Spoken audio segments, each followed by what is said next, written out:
Hey everybody, welcome to Beyond the Game with John and Carlton. Greetings, everybody. Hello, Carlton. How are you? John, for a young man Oh, Jesus, here we go again. in an older body. A young man in an older body. Good, bro. He's good. Well, it's going to be a staple every time. I love it. Though. I mean, mix it up. Yeah, you might. Well, welcome everybody. Today we're joined by one of the true icons of Illinois high school basketball. For more than 3 decades, Mike Bailey has built one of the state's most respected basketball programs as the head coach of St. Patrick High School in Chicago. Since taking over the Shamrocks in 1994, he's guided the program with remarkable consistency, surpassing 700 career victories and joining one of the most exclusive coaching clubs in Illinois basketball history. Along the way, he's led St. Patrick's to conference championships, regional and sectional titles, and recently the school's first ever IHSA state finals appearance. But if you ask Coach Bailey what he's most proud of, he'll tell you it isn't the wins, it's the players. It's the families, the assistant coaches, and the relationships that made those victories possible. That philosophy is exactly what Beyond the Game is all about. A member of Illinois Basketball Coaches Association Hall of Fame, Coach Bailey has spent a lifetime teaching far more than basketball. He's taught leadership, accountability, resilience, and what it means to build a culture that lasts. Coach Bailey, welcome to Beyond the Game. Thanks for having me. It's an honor to be here. That's quite the introduction. I hope I can live up to that introduction here during this podcast. But thanks for having me. Well, Coach, the way you walked in the building, that fits. Thank you. But it's an honor to be here. I'm a fan of the podcast. You guys have had some great guests. Wow. It's been really a good run that you guys have had here. So it's an honor to be here. Thank you. Thank you, Coach. Appreciate Coach. it. Appreciate it. We're glad you're here too. Boy, you got a lot to share. Can I ask? You could go right ahead. Where did you just come from, Coach? At our grade school basketball camps at St. Pat's. So we have our grade school camps. June is kind of the month that we use for our high school teams, and July is the month that we use for our grade school program. So we have a 2nd through 4th grade camp that goes from 8:30 to 10. Then we have a 5th through 8th grade camp that goes from 10 to 12:30. And then we have a lot of those guys stay over. And this week we have a ball handling camp goes from 1:30 to 3:30. So next week we have a shooting camp in the afternoon. So all told, we'll put in over 300 grade school kids through our camps. That's a great way to open up because it's about kids. Well, it is. And, Thanks, Coach. It's funny we started off like that because, my kids went to Coach Bailey's camps. And his camps are like infamous. They're just, people want to go. Kids want to go. They've been talking about those camps since my kids were little. And I think there's still the buzz, right? Yeah, John, for sure. When our players come back or, most of the guys that go to our camp never make the basketball team at St. Pat's. Right. But I would tell you, most of the guys that go to St. Pat's have gone through our basketball camps. And you'll hear these guys when they're seniors and graduation and that week before graduation, one of the things a lot of those guys talk about was their memories from our grade school basketball camp. So it makes me feel good that we're doing something right, okay? Especially when most of those guys, like I said, weren't even basketball players, right? But they just enjoyed the experience. So it's been that's outstanding. Yeah. Well, they were in the stud section, is what they were. They were. Yeah. We were grooming them through our basketball camp for the stud section. You're becoming a fan right away, right there. Yeah. My kids went to St. Pat's and played for Coach, and just a great institution. They bring back a lot of their alumni to help coach and give back. And I know Dan Santucci over there is doing a great job. He is. Him and John Harrington, our principal, and Matt Reardon, our AD. Our enrollment is skyrocketing. We're going to be close to 650, 675 boys. In this day and age, that's great for an all-boys school. I can remember back when I was in high school now. Don't let this gray hair fool you. Maybe I'm not quite as old as I think I am. But, John, you remember these days. I went to Gordon Tech.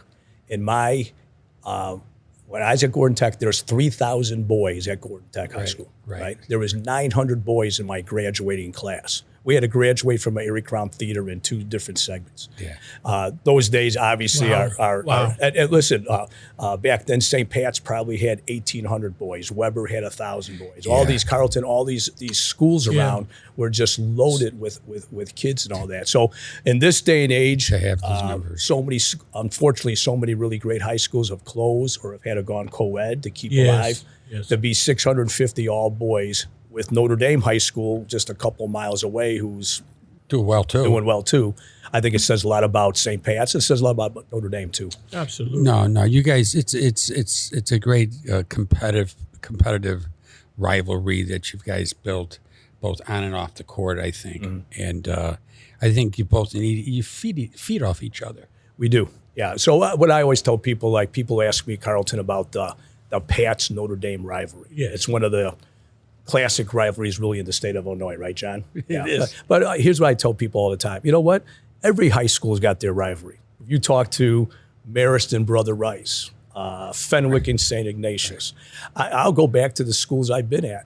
When I was at St. Gregory's High School coaching, St. Benedict's, okay, Yes. that was everything for us, all right? Right. When I was at Elgin Larkin High School, okay, that rivalry, the fire marshal would walk in the door and make the announcement, no more students, no more fans in the stands. Right. So, but there is something unique about the Pats Notre Dame rivalry. I always tell people this, listen, 2 great high schools, okay, 2 tremendous high schools, 2 high schools that always have good basketball teams and a lot of times special basketball teams. You throw in the fact that we're all boys. You throw in the fact that, you know what, I would tell you 75% of the guys at Pats could have gone to Notre Dame. Right. 75% of the guys at Notre Dame could have come to Pats. Yeah. You throw testosterone on top of that. You throw teenage boys on top of that. Yeah. It becomes a tremendous rivalry. So We call it juice. yeah. That's juice. Well, I think that juice, that rivalry started about what? How long you been there? 33 years. Yeah. I think it started 33 years ago. Yeah, we did take it up a notch a little bit. Yeah. That's nice. Go ahead. So how did you take it up a notch? How did that happen? Well, I think it comes down to Carlton. If I can remember that long ago, 33 years, I think my first year there, they got us pretty good. Okay, my first year at St. Pat's, we were 8-18. Okay. And we have not had a losing season since. Right, so it's been 31 or 32 straight winning seasons. Now, not every year has been 26-5. Correct. There's been a couple of 14-12s and 16 and 13s in there, but we're very proud of the fact that. Let me go even back a little bit further. John could tell you this. The man that I followed was Max Curlin, right? And Max was there for 35 years. This is my 33rd year. So if my Gordon Tech math is correct, we've had 2 head basketball coaches in 68 years. And I think in those 68 years, we've only had 3 losing seasons. Okay, so my first year there, I do remember we lost to them at Notre Dame pretty solidly. And you just weren't ready for the rivalry. You think you're ready for the rivalry, but you're just not ready for the rivalry. Being even though I was a North Side guy and I knew about both schools, you just weren't ready for it. And we just kind of said we're going to be ready for it from now on. And I think it's really elevated really the school spirit in both schools. Okay, the rivalry at St. Outstanding. Yeah. That's great history. Well, again, you're recruiting the same guys. Okay, like you said, 75%. Could have gone to either school, so I think that has a lot to do with it. It gets competitive, as far as where are you going? Are you going to Notre Dame? Are you going to Pats? Yeah, and again, like I said, 2 great high schools. You almost couldn't make a bad choice if you're picking. Now, we do think one school's maybe just a little bit better than the other one. Slightly a little bit better, but I mean, Notre Dame does a great job. Beautiful. Yeah. We had Shay on the show. Shay does a great job. He does. Tell us. Your journey, where did you start coaching? Gregory's? Yeah, at St. Gregory. So really, John, it's funny that you asked that question. I just did a newspaper interview with a paper down in Peoria over the weekend, and they kind of asked me the same question. So it got me thinking a little bit. And John, really, I've been blessed with the fact of this. The schools I've been at or the neighborhood at Carlton that I've grown up in have been basketball-oriented places. That's so nice. St. Gregory's Carlton is on the northeast side of Chicago, the Edgewater Ravenswood area, okay?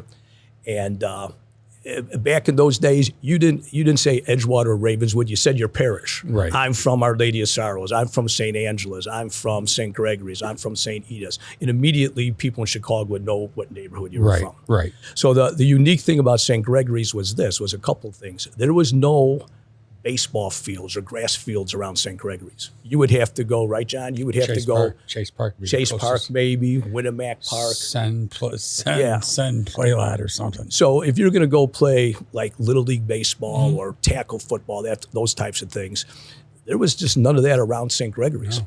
But here's what you had. You had your parish gym, your high school and grade school gym. You had a black top in front of the gym, and you had a black top behind the gym. Right. And those 8 baskets, those courts were used constantly because basketball was the thing in the neighborhood.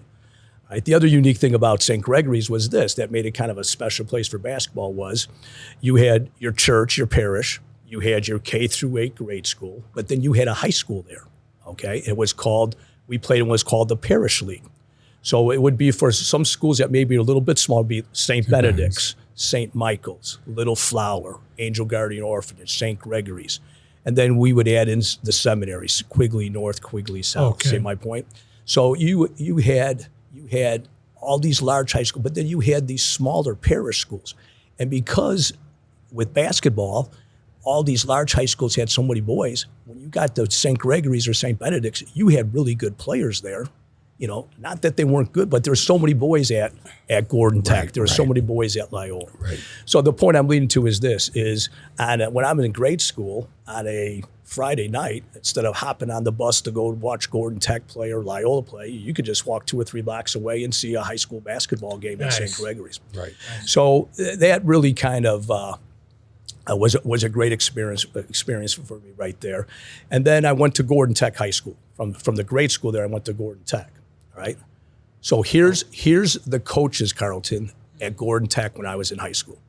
Dick Versace, okay, was the head basketball coach there. And for some of your guests who I'm sure know that name, but Dick was a legendary coach at Bradley, assistant with Chuck Daly with the Pistons, head coach of the Indiana Pacers. We should have Carl Maniscalco on. I'm sure you have one. Carl can tell you all this. His name came up again. Yeah. But here's some of the assistants. Tony Baroni. Yeah. Okay. Tony, again, for those people who are great coach. Head coach at Creighton, head coach at Texas A&M, GM of the Memphis Grizzlies. You had Bobby Osipka was on the staff, right? Guest that you just had on the, assisted with the Pacers, a long time, decades-long scout, okay? And then you had another guy by the name of Ed Janka. And Eddie ran if you heard me call him Eddie, he smacked me in the head. Coach Janka, okay, ran the Nike basketball division for years. Yes. Right? Yes. Yeah. So you stop and think about it. When I'm in high school, there's 4 guys that were that eventually became heavily affiliated with the NBA. Sure. Oh, yeah. Right? Sure. So what would happen, John, was, I was at best a below average basketball player. But I grew up at St. Gregory's and loved basketball. And the Carlton, they used to have this, do you remember this, John? Flyweights and lightweights. Lightweights, yeah. Bantamweights and My brother heavyweights. Bob played for lightweights. Yeah. And so what it was, if you were 5'9" or under and you were a freshman or sophomore, you played flyweight basketball. If you're 5'9", if you're 5'10", or older, you could play lightweight basketball if you were junior, senior. Bantamweights would be for guys taller that were, do you remember all this, John? Yeah, and then you got the heavies. And then you had the heavies, all right? So my point is, like, I made the flyweight team, okay? But I could see, now again, we had 3,000 boys at Gordon at the time. So by the time I became a junior in high school, I'm not good enough to make the team, but I love basketball. So then I got into grade school coaching at St. Gregory's Grade School. I went back to my parish, and to be honest with you, ever since my junior year in high school, coaching that team, I don't know if I've had a year without a basketball team somewhere. Okay. Now let me just go just a little bit further on this journey right here. So from Gordon Tech, then, all right. So when I'm at Gordon Tech, I would do this. Junior, senior year, I'm not on the basketball team. I'm coaching grade school basketball. School gets out, let's say, at 2:30. All right. Basketball practice starts at 3. My ride home didn't leave Gordon Tech till 4:30 because he had a job around school afterwards. So I would just go to the gym and watch basketball practice. And I'm coaching, so I start to write down some notes. All right. Right. Coach Baroni would walk up to me one time and he says, "Hey, Bales, what are you scouting for the other team? What are you doing here?" Coach, I'm coaching grade school basketball. I'm just kind of taking some notes down. So here's what Coach Baroni starts to do. He starts to give me basketball coaching magazines, basketball books. I'd be sitting in the cafeteria at lunch. He'd just walk by and throw an article on baseline out of bounds plays. Really? Yeah, stuff like that. love it. So it was. But then what happens is this: I go to DePaul University. Now think about big time college basketball Yes. Coach Ray Myers, the head coach. Okay, Coach Meyer had great teams. He had a little bit of a lull. He hired his son Joey Meyer as an assistant, and when I was at DePaul, this is when they're starting to make their resurgence. So Carlton when I was there, you had Dave Corzine, Andy Pankratz, Joe Poncendo, Randy Ramsey. Right. This is just right before Aguirre and those guys got there. So because long story short, here's what would happen. I'm a P major at DePaul. To show you the difference in times, I'm coaching grade school basketball at St. Gregory's. You could knock on Ray Meyer's door. I would knock on Coach Meyer's door. Okay, Coach had on his white T-shirt, his sweatpants, and he's watching the 16 millimeter film of Marquette or Dayton or something. Hey, knock on the door. Coach would say, "Who's there?" Mike Bailey, Coach. You got a second? I could walk into him and say, "Hey, Coach, we're playing St. Hilary's tomorrow night. Do you have?" And they zone press. How do I break a zone press? And he would stop what he's doing and just go to the whiteboard, go back to the chalkboard, and just show you how to break a zone press. Right? And I probably did that. I still have those notes at home. I probably did that, I don't know, 15, 20 times. And Coach always, now he'd be a little grumpy about it.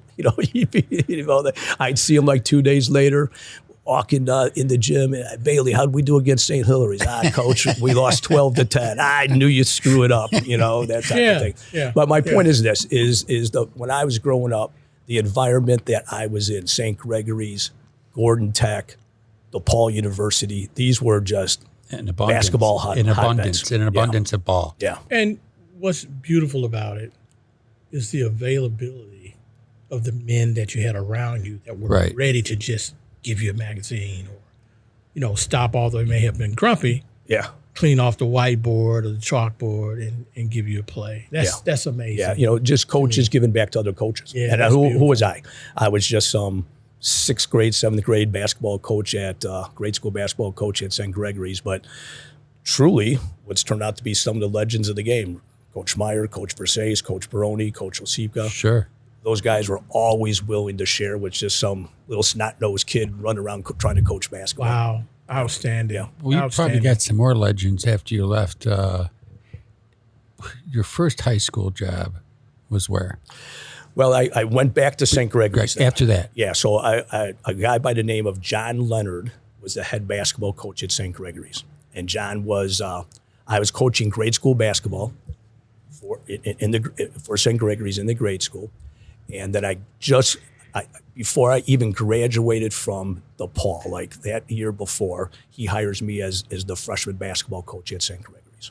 Okay. And John was, I'll always be thankful. He's really the first one that gave me my opportunity to coach high school basketball. Wow. And John was an outstanding basketball coach, a great personality. He was kind of like, he played for Al McGuire at Marquette. He was a walk-on there.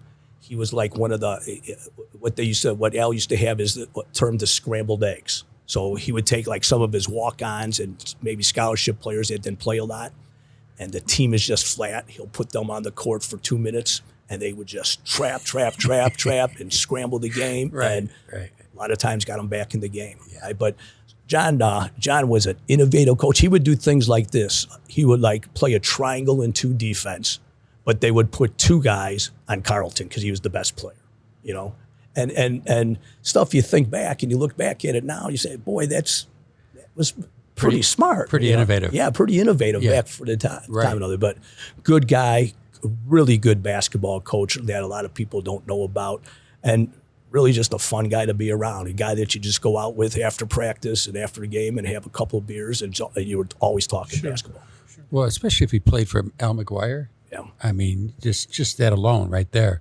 I mean, it's amazing what, how coaches touch us, in so many different ways, whether we played on or we didn't. Right. And I think that's a big part of our show. Oh, absolutely. I mean, I just kind of reminiscing and thinking a little bit about you knowing my high school coach. Mm-hmm.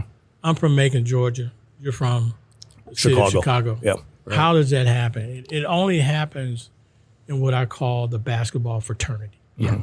It's a great fraternity. Yeah. Yeah. That's why I never joined one. Okay. 'Cause I was already in one. Yeah, you're already in Right. one. Right. Yeah.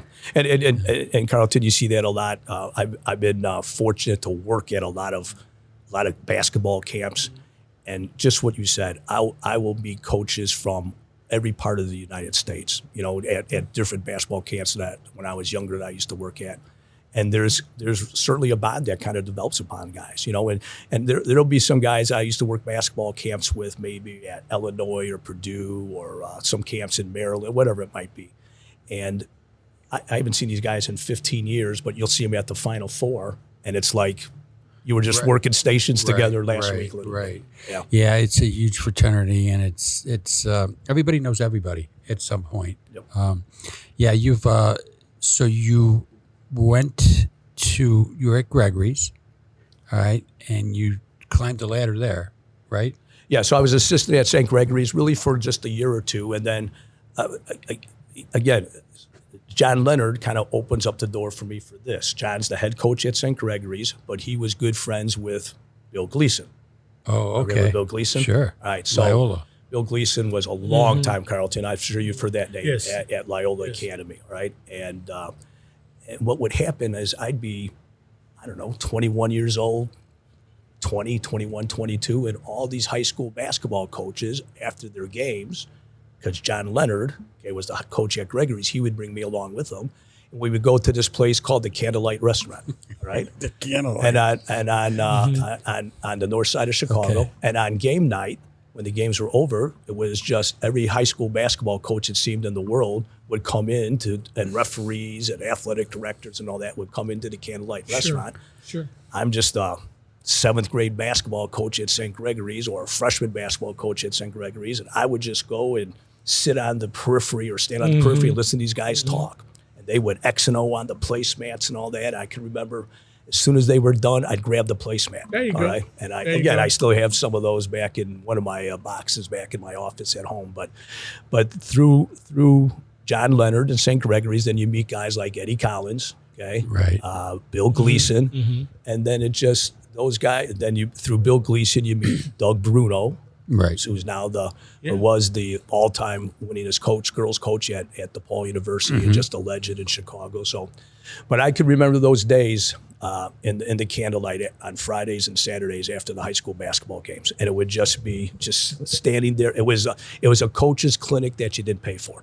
You know, if you just Those are the best. Yeah, the thing was this. One of the things, if I've been good at anything, it would be this when it comes to coaching. Keep my mouth shut and listen. All right? Just keep my mouth shut and listen. I can remember just keeping my mouth shut and just listening to what these guys were saying. And, hey, if I ever get in their shoes, I'm going to do this. If I ever get in their shoes, I'm not going to do that.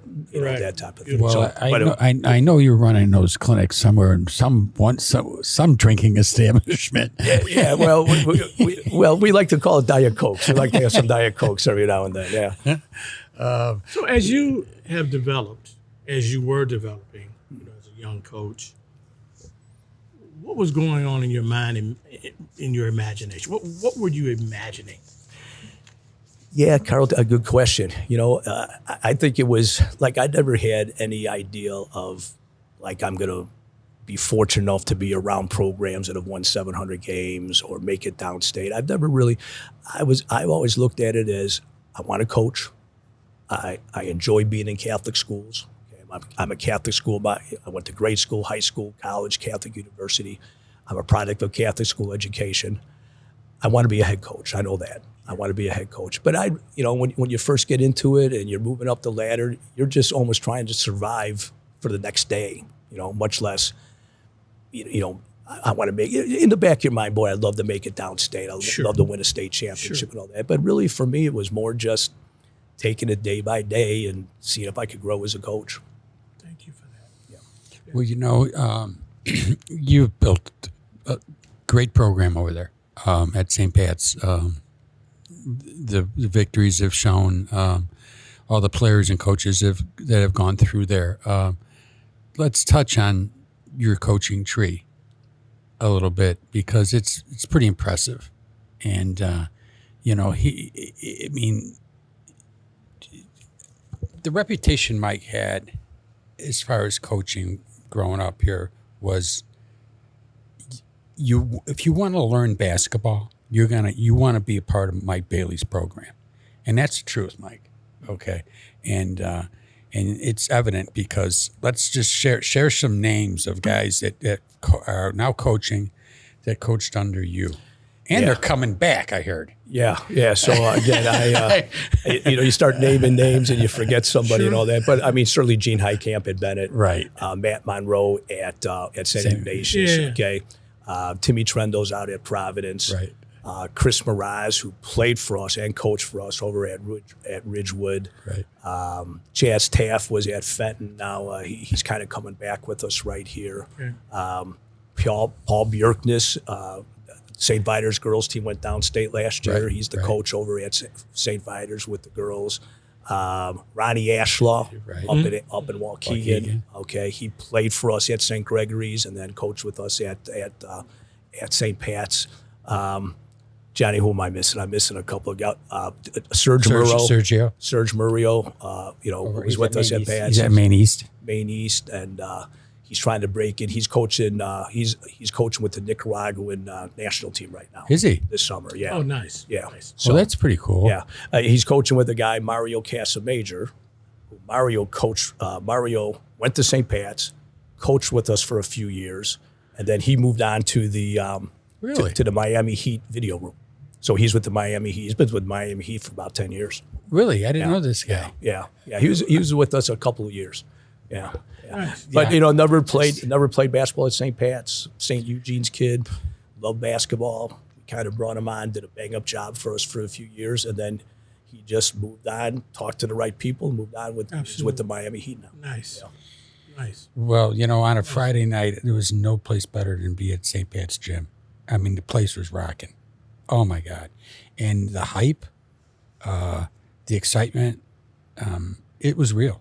It was real. It was, people were talking about it all the time. And there was stress too. Stress, parents. Yeah. Parents. Talk about that a little bit. Yeah. It's being around a good program, it could be stressful. Yeah, it could be stressful, especially when you're competing against other high schools to attract students to your school, to attract basketball players to your program. All right. But I think, John, what I learned at an early age was this: lay out the expectations that you have for your parents as soon as you can, and then just kind of stick by those. And in my 33 years, I would tell you, on less than the 5 fingers on my hand have we had like a serious issue with parents. Maybe 3 or 4 in my 33 years. Now, again, when you say that, there's probably 10 parents out there hijacking my car right now. You know how that goes a little bit. But I think part of it is a supportive administration. But then I think it's also the fact how you lay out your guidelines and how you're going to relate with your parents. Okay, what the expectations are. So we'll tell parents this. I'll tell parents this oftentimes. Listen, I'm not right all the time. When your son somewhere during the basketball season is going to come home with a complaint about the basketball program, whether he's the leading scorer on the team or a guy that hardly plays. Somewhere your son it's a long season. It goes November, December, January, February, March. It goes 4.5 months. You're playing during Thanksgiving when a lot of people are on vacation. You're playing during Christmas when a lot of people are on vacation.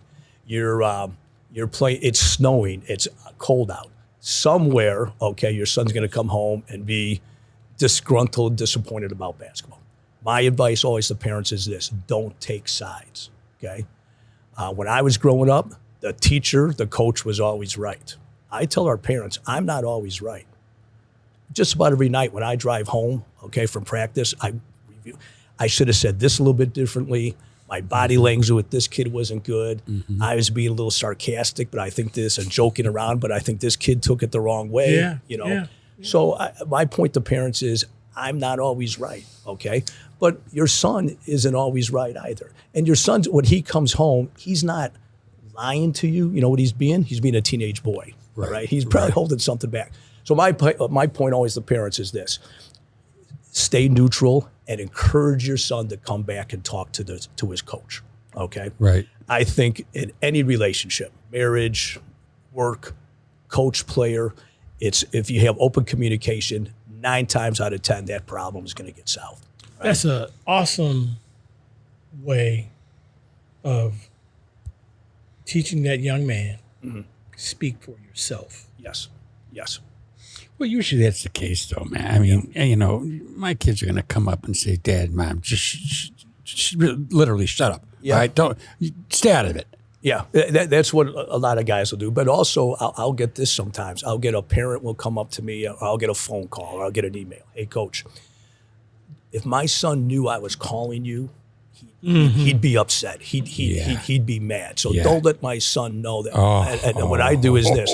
I said, well, Mrs. Jones, here's the deal. Okay, I am going to let your son know that you call me. Let's just cut right through the chase. All right, you know, if let's get you and your son and myself in the room, and or simply just tell your son to come talk to me, and I'm going to tell you 9 times out of 10, 99 out of 100 times it's going to work out.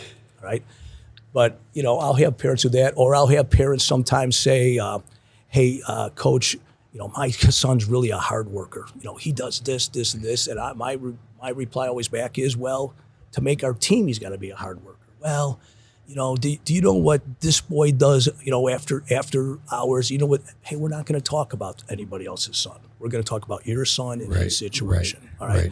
So when we've kind of laid those guidelines out to our parents of this is, you know, and then the chain of command, you know, we're big on that. So for example, if your son's a freshman and you have a little bit of a concern, talk to the freshman coach. If your concern isn't at least answered, okay, now might not be answered the way you want it answered, okay, but if it's not at least answered, then see me, all right?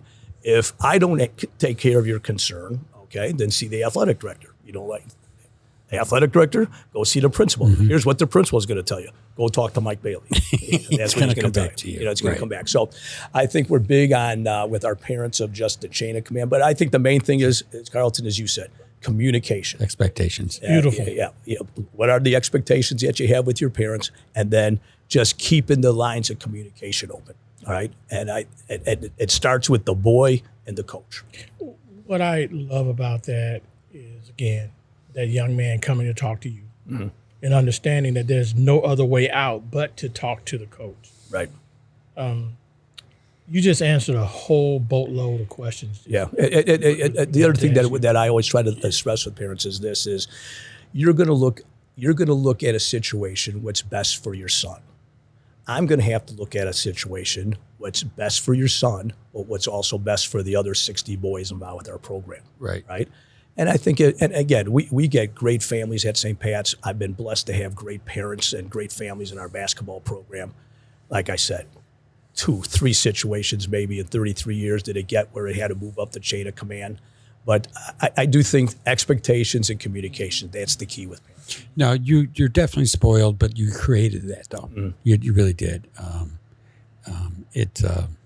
If I could just add more, in case any younger coaches are listening, which I'm sure they are, you know, when you answer a parent's concern or you answer a boy when he comes to see you, make sure you're ready for what you're going to hear back. You know, just because the boy comes and sees me doesn't mean that all of a sudden he's going to get what he wants, or just because you and I talked as a parent to myself as a coach. Make sure if you're going to do that, be ready for, because I'll cut right to the chase. I'll tell you exactly what the situation is. All right, I know no other way to do it than that. So just because you come in, or the boy comes and talks to the coach, or the parent talks to the coach, doesn't mean that situation. All I'm saying is the coach will hear you out. Okay, and give his reasons. That can't happen. No, a parent would come in without their kid knowing. That happens. It happens more than you would think. That doesn't surprise me for 2 reasons. Number one, you have a parent style that's different from a parent style 10, 15, for sure, 20 years ago. And what I mean by that is when I played for this gentleman, Coach Don Richardson, and I came home and complained to my dad about something, he sat me down at the table. He said, son, do what that man says. And that was it. That was it. Yep. Yeah, I mean, You're talking about some different generational things. We have now this wonderful thing called a cell phone to where you can look up things on how to. And it may not be the right thing to look up. Mm-hmm. We're still in the world now of communicating with each other. There's nothing like communicating with each other. And if you don't come to some type of common ground to do that, your son may be running into some difficulty later on because he's not going to be able to learn how to follow some simple directions to do what the man says. Yes, yeah, great life lessons there. I mean, Carlton, the other thing we do along those lines is like a boy, one of our players is going to miss a summer league practice or miss a summer league game. Hey, listen, don't call the assistant coach, call me, all right? And don't text me. Don't email me, call me, all right? And if I don't pick up, and again, large majority of the time I'm going to pick up, but if I don't pick up, leave a voice message right there. I just think, as you said before, it's so much, let's just text, let's just email. There's no verbal communication amongst people, you know, and I think it's as great as all the internet and all that has been great for our society. I think it's also hurt our society. And probably the group that it hurts the most is teenagers because they don't learn how to communicate concerns with other people, face to face. Absolutely. Voice to voice. Absolutely. Yeah. has any kid ever come up to you and said, Coach, after the game last night, my dad or mom, they just went off on me in the kind of way home? Has that ever happened? I'm sure it has happened. I think it's more that you could kind of see it yourself building. See what I'm saying? You could kind of sense a little bit. You could read a parent's body language after a game. You could read a boy's body language after the game, like, man, I just don't want to get in the car with my dad right now, you know, that type of thing. Right. So those are always tricky, you know, because my point always is, you know, I don't want to really get involved with the family, you know, but at the same time, you want to look out what's best for the boy. All right. And if he's going to be part of your team, you want to make sure that he's fitting in. If he's getting a completely different message from his mom or dad than what you're trying to relate to him as a player, there's obviously going to be heads butting somewhere. Disconnect. Correct. Disconnect for sure. But I think, John, you could. I don't know if a boy's ever really come to me afterwards. No. I think a couple of times, maybe, boy, my dad's just stuff. But but you could sense it. You could see it. So like what I'll do in those situations a little bit is just, hey Bobby, everything good with you and your dad? Everything, and then everything good. Your dad's really supportive of you and all that. You know that your dad loves you, and then that opens up the door a little bit. Right. So I think most of the times it's I approach the boy. Then maybe the boy come to me and say, "No, now that you spurred a little thinking." There's been a couple of times in my career though where a boy said, "Dad, Coach, can you talk to my dad?" Well, they put so much pressure on the kids, and they're high school kids, and I mean, I think dads might do it more than the moms. They probably do. They probably and do. And if they're not performing up to what dad feels is good enough, it sucks because the kid is playing his ass off, playing hard, enjoying himself, okay? And you got dad that's gonna get you could tell the kid's nervous too. Yeah. When you look at body language. Yeah. So we call it the power of influence. Mm-hmm. Dad. Yeah. Dad is a huge power of influence. It is. He is. Coach, you have your coaches. You have your tight-knit group of coaches. Do you have anyone outside of that circle who are like ambassadors for you and the kids? Say, for instance, maybe in a situation like this. I'm just curious. Mm-hmm. I mean, we've had guys. Let me tell you one. My daughter. Right? Beautiful. So my daughter, John knows my daughter, Kellen. Yes. All right. Kellen was a really good high school player at Prospect High School. She was a really good shooter. She had a high basketball IQ. Carlton, she was one of those girls, like a lot of guys or girls. I could go to a bigger university and not play basketball, or I could go to a Division III smaller school and maybe play and have a great career. She opted to go to Tabal University, became a basketball manager for Doug Bruno, and she's been around basketball literally her whole life because that's been our family's whole life. The point I'm leading to is this. She'll have a really good knack of this. A lot of high schools have approached me about, when you talk to your daughter about coming over and coaching for us over here, and she just really doesn't want to do that. She's the scorekeeper for the Bulls, the official scorekeeper for the Bulls and DePaul and all that. So to make a long story short, she has this, I think, a really good knack of looking at things through a player's perspective, right? So like after a game, let's say after a tough a weekend, Johnny Jones over here has not shot the ball well, all right? And as a coaching staff, we'll be sitting in there and she'll be sitting in the room after a game and just real quick, and hey, we got to get Johnny Jones shooting more. We got to get Johnny Jones' elbow to come here. We got to get Johnny Jones' hand placement here, that type of thing. And then coaches will leave, and she'll simply say to me, you know what Johnny Jones needs, Dad? He needs you to come tell him he's a good shooter. That's what he needs right now. He's in a little bit of a shooting slump. He doesn't need more shots. He doesn't need more elbow in, elbow tuck. You know what he needs? He needs you as the head basketball coach to step in and tell him, I believe in you, and you're one of the best shooters in the state of Illinois, and you're going to make the next shot that goes in. That's bingo. Yeah. That additional voice. Yeah. That's not hindering, but enhancing. Yeah. Kellen's, she's gifted. Nice. Kellen. Yeah. She really is. Yeah. She's good. Yeah. So's your other son, your other kid. Yeah, Brandon. Yeah. Talk about Brandon. Yeah. Well, Brandon, I think John, I think you talked about him on one of the podcasts. I saw that. I did. And John hit it right on the head. Brandon was, he's like his dad, at best a below average player, okay? But grew up in a basketball family and around basketball and loves the game of basketball, right? So he moved on. And really people say to me, well, Mike, you really helped your son a lot, and his journey is up the ladder of basketball. I think You didn't do nothing. I didn't do anything. You gave him what you have. Yeah. You gave him everything Coach Bailey has. Right. Okay. And he's a clone of you. Yeah. All right. But as far as actually helping him with the job, you didn't do it. I think I saw Coach Bruno, Doug Bruno, one time in a restaurant. I said, "Hey, Doug, my kid's going to DePaul next year. He wants to be a basketball manager. Would you hire him with the women's team?" He says, "Tell him to come see me tomorrow." And that was it. That's it. Everything else, Carlton, that he's got. One of the many things I'm proud about him is he's done this really all on his own. Mm-hmm. Okay, so from there he's the basketball manager at DePaul for the women's. Then he moves over to the men's side as a graduate assistant, and then he moved up on their staff. He worked at Tim Grover's gym, for Mike Procopio.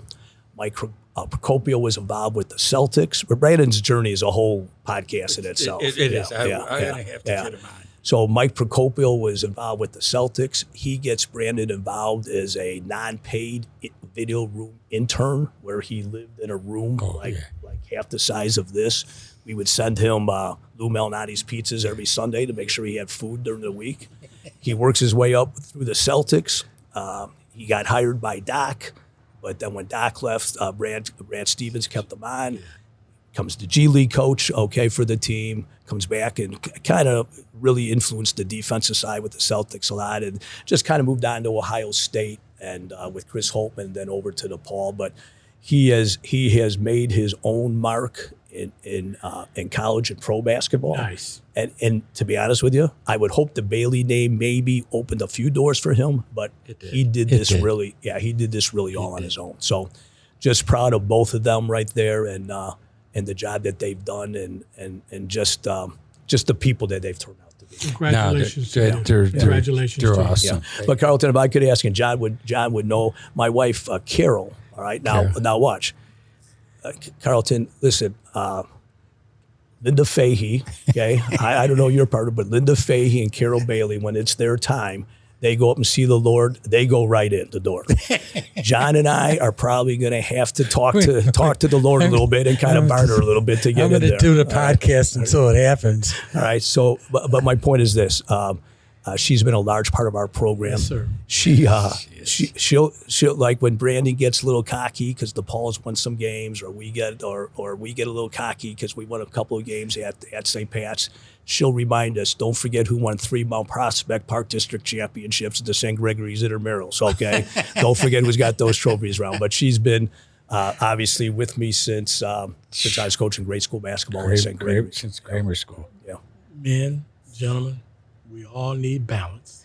Yeah, it definitely provides that. It's a gift. Okay, we've been blessed. So this season, how we looking this season? Yeah, we graduated. You had a great year last year. Yeah, 26-5, and we were the higher seed. We had to go play New Trier at New Trier, which is a tough place to play at. Spot. Okay, but I mean, listen, they were the 5th seed. We were the 4th seed. We had to go play on their home floor. They got a player back, that Kirkpatrick, that missed most of their season. And it was a great basketball game. We lost in a regional championship. Right. So a little disappointed about that, but not disappointed in our team or our season. It was a great season. I think we were a team that started the season unranked, and then I think we moved up in the final rankings. I think we were in the top 10, maybe top 15 of the rankings. But we graduated 3 key players off that team, but we have 6 other key players that played a lot for us last year, good. right? Who will be seniors this year or underclassmen. And our senior class, they only lost 5 games between their freshmen and, let me go back, 4 games between their freshman and sophomore year. And then last year we're a large part of a 26-5 team. So nice. Yeah, so we have a lot returning. The kids we lost were good players, really good players, but we have a lot returning, and we're if we get any coach in, that's always the weak point at St. Pat's. If the coach kind of comes through for us a little bit, I think we got a chance of being pretty good. There's so many things I want to touch. I want. Well, first of all, we got to mention Harrington, Coach Harrington over at. You were with him over at Weber. At Weber, and then again at Elgin High School. Right. Yeah, so again, a lot of people, as you mentioned before, talk about my coaching tree, the Bailey tree, all these assistants that have gone on and done great things as head coaches and all that. Really, the tree starts with Jim Harrington. Right. Yeah. I wanted to bring his name up. Yeah. So there has been no person that has influenced my life on the court, off the court, than Jim Harrington. Right. All right. I don't make any major decision with my career or in my personal life until I first talk to Jim. Jim would be one of these coaches that he's a Hall of Fame coach, and I don't think he's got an enemy in the world. Everybody likes the guy. His closest rivals, those guys are his biggest boosters, right? And I think, as you well know, in the game of basketball, that's not good. That's not common, right? That is that's good. unusual. So, but his coaching tree, back when we were together at Weber, would be myself, a guy by the name of John Bonk, who's now Gene's assistant at Bennett. He's in the Illinois Basketball Coaches Hall of Fame. Albion Kalana, he's in the Illinois Basketball Coaches Hall of Fame. But then we had other guys. We had Paul Majori went on and became the head football coach at Downers Grove North. We had Albert was a girls' high school head coach. He was the one that really kind of started this coach's tree, if you would say. Mm-hmm. And then I learned from him how to take input from your assistants and make your assistants kind of feel like a big part of the program. Right. All right. So there's so much that I learned from him about how to put a staff together, how to develop staff. The quote-unquote Bailey coaching tree wouldn't be what it was or what it is if I didn't learn how to do that from Jim Harrington.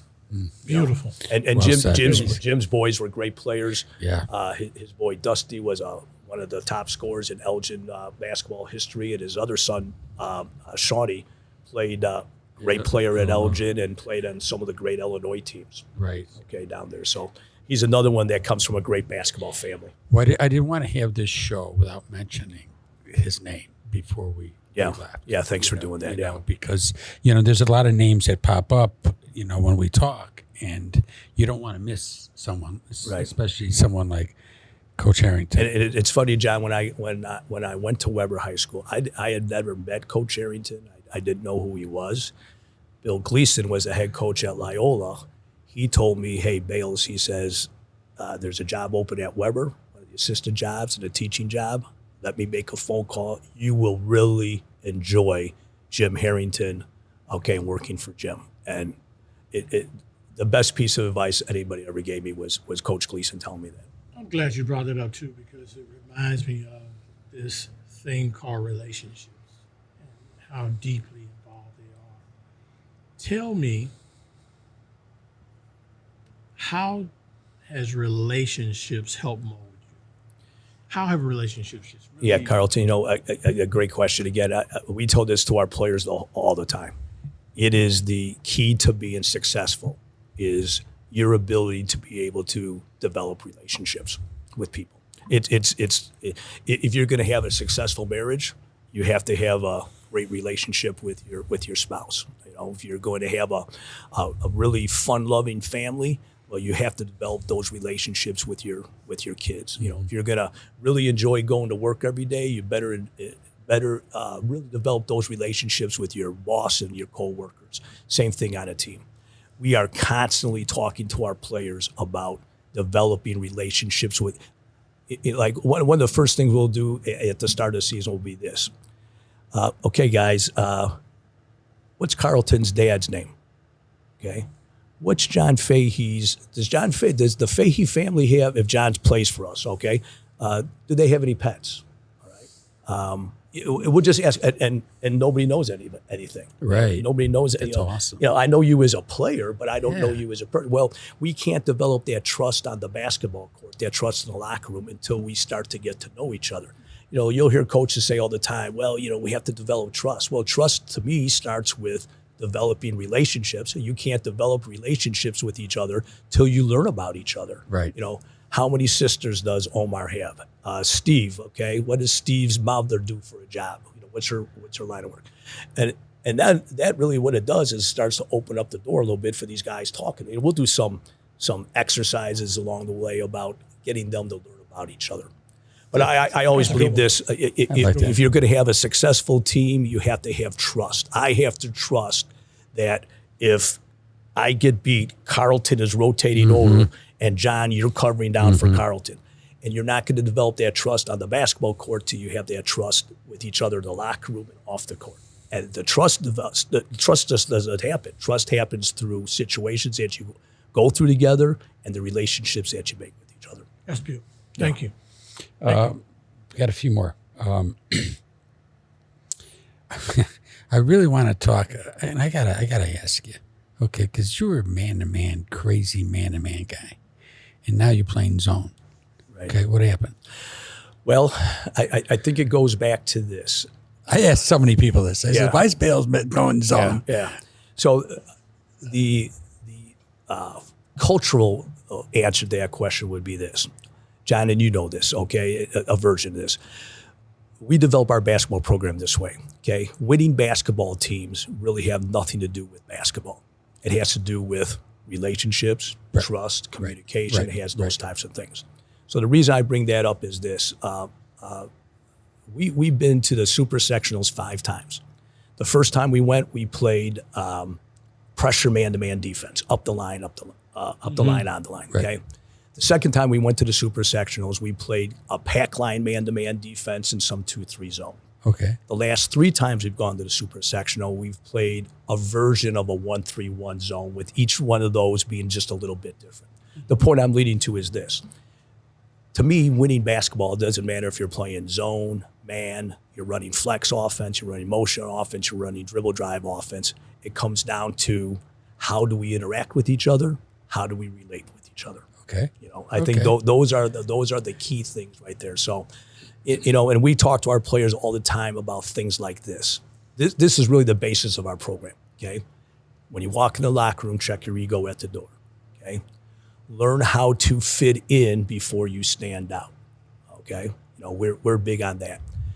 We're big on you become us, we don't become you, all right? So I think when you keep it in perspective like that, and I think we we've tried to do that, and some years we're better with it than others. Then it doesn't really matter what defense we're running and what offense we're running. If we could get our players to understand those types of concepts, then we're going to be a really good basketball team. Nice. That's a great answer, because I would have never thought that was the answer. Yeah. Okay, and it's a deep, deep answer. Yeah. Because you're basing it off of 5 years prior to, okay, what did we accomplish? Okay, what does it really mean? And, I mean. But and then let me come back to the basketball side of it, though. So why did we get this question? I get this question a lot. Okay, Coach, you had really good teams playing man-to-man defense. Why would you switch up to the 1-3-1 zone? Well, I think it comes to a couple of reasons. First of all, everybody in our conference was playing pack line man-to-man defense. And we didn't switch to the 1-3-1 zone to be different, okay? But you know what? It's something a little bit different for other teams to scout. Getting big players, big men, okay, is hard to do, okay, because there's so many high schools that we compete against. So we could take that football player, that 6'5" football player, and put him in the middle of the 1-3-1 zone, and he could be an effective player for us. What maybe if we're playing our man-to-man defense, he wouldn't be as effective. Right. Then we also changed from our standard 4-out, 1-in motion offense, which was really good to us, and we went to more of a dribble drive offense. Okay, a little bit more modern basketball, where the big man maybe is a little bit more of a sneak man, hanging around the rim and sneaking. So again, it would take that big man that we had, that's maybe that football type kid, and let him play around the rim, but where he didn't have to do a lot of back-to-basket moves. I could just catch it, lay the ball up, score without any move needed. So there was some basketball reason. And then listen, what we did is it took us really 2 or 3 years of research before we made the change. We just didn't change in 1 year. Overnight. No. Yeah, was it? So we would look at, boy, we kind of like this zone.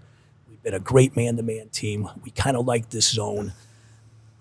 Let's just not be the flavor of the month. Like I like that. Yeah. I like that. Yeah. No. So it really took us like 2 to 3 years of research and coaches meetings before we actually said, hey, this is what we're going to do. Well, I mean, if I was coaching, I would be playing to my strengths, basically. If I had guys that really could play pressure man-to-man and without, any flaws, okay, I would play it, but I would probably switch up more. Okay, that's just my thought, My thoughts would be similar. Yeah. But you're the coach. He's the coach. He's got the 700 plus victories. Yeah. We don't. Yeah. I got some victories over at St. Ferdinand's. Yeah. Okay. So let me address that point. That's a point that the point you guys just made, it kind of comes up in our staff meetings a little bit oftentimes. Yeah. And here's the thing, Carl. We run our 1-3-1 freshman year through varsity year. We run our 1-3-1 in the summertime. Like some coaches will be, why are you playing zone in the summer? You should be playing man-to-man and all that. Well, this is what we do, right? And the other thing that I think goes along with it is this. This is our defense, and we have a lot of variations off our 1-3-1. Like we could be playing 1-3-1, and if they throw it, a skip pass from the slot to the weak side corner, that could trigger us into playing some switching man-to-man. So we do a lot of things like that. But my point that I'm leading to is this, is it's buy-in from our players. This is it. There's no other defense. Either you buy into this or you don't buy into this. Do it well. And do it well. Now, to be honest with you, that came back and hurt us a little bit in the Loyola game last year and the New Trier game. They hit a bunch of threes against us, all right? My answer back to those guys was, let's do it better. Absolutely. Yeah. Get out on them. Yeah. But I think your guys' point is a very valid point. And we have talked about this a lot, even this summer, the spring and summer leading into the season. Do we need a little bit of a change-up defense from 1-3-1? So without tipping my hand here a little bit to the coaches that might be listening, you might want to take a look at that. Coach, I ain't saying nothing. You ain't saying nothing. There you go. They might not watch the show either. Yeah. Culture versus standards. Yeah, here's what I would say. It would be culture first, and I think it goes back to those things we said before. You become us, we don't become you. All those types of things. I think the other thing that we add to that would be we enhance perfection, or rather passion over perfection. Okay, in other words, I want a passionate basketball player. Maybe I'm not quite as good a player as Carlton, or I'm not quite as good as you, John, but I'm passionate about St. Patrick High School, and I'm passionate about St. Patrick high school and comes to basketball. mind is Miraz. Miraz, Michael. Michael passionate. Yeah. Michael, for sure. Passionate about our school, passionate about our basketball program. You're right. Good players. Yes. But you know what? Give me a kid that's passionate, and if he's not perfect, we'll figure that out. We'll figure that out. So I think it always kind of comes down to, I think like there's all these buzzwords, right? Culture. Right. You know what? I think it's when somebody says, "What's your culture?" My point is, it's just how we do things. I don't know what our culture is. It's our It's how we attitude. do It's attitude. It's attitude. It's those things I talked about before. It's understanding that winning basketball has nothing to do with basketball. Same thing. Like I'll hear a lot of guys talk about small-sided games, right? Small-sided games, right? Small-sided games. Well, you know what Bobby Knight called those? Breakdown drills. You did breakdown drills. Carlton, right. Absolutely. A Duck did breakdown drills with you guys, right? Now people are making thousands of dollars off of their small-sided games that they're selling to people. I'm thinking to myself, well, small-sided games, I remember seeing Bobby Knight kind of do those, or constraints-led basketball. I remember Bobby Knight running 5 guys on offense and 4 guys on defense, or 6-on-4 baseline rotation. So I think when it comes to things like culture and small-sided games, those things, it's just called something a little bit different. Well, personally, it's one of the questions I ask most of the coaches that come on, and basically, they both feed off each other. Is what they really do. I mean, you can't. It's almost like you can't have one without the other. I think it's a good way of putting it, for sure. Yeah, you can't have a good culture if you don't have some standards in your program. No, totally. It'll fall apart. Right. It's a lot like what I hear in this educational world about rigor, relevance, and relationship. Mm-hmm. It has to come together. It doesn't. You can't do one without the other. If you are not rigorously teaching this kid how to learn, and you're not relating to him, and you're not making it relevant, he's lost. Right. So you're making it that way. Yep. That's a good way to put it. Yep. We kind of end with this one. Beyond the game, what does it mean to you? I think beyond the game could encompass a lot of things, John. I would say it's similar to what Carlton said a little bit earlier. You develop all these relationships with players, parents, referees, other coaches, all right?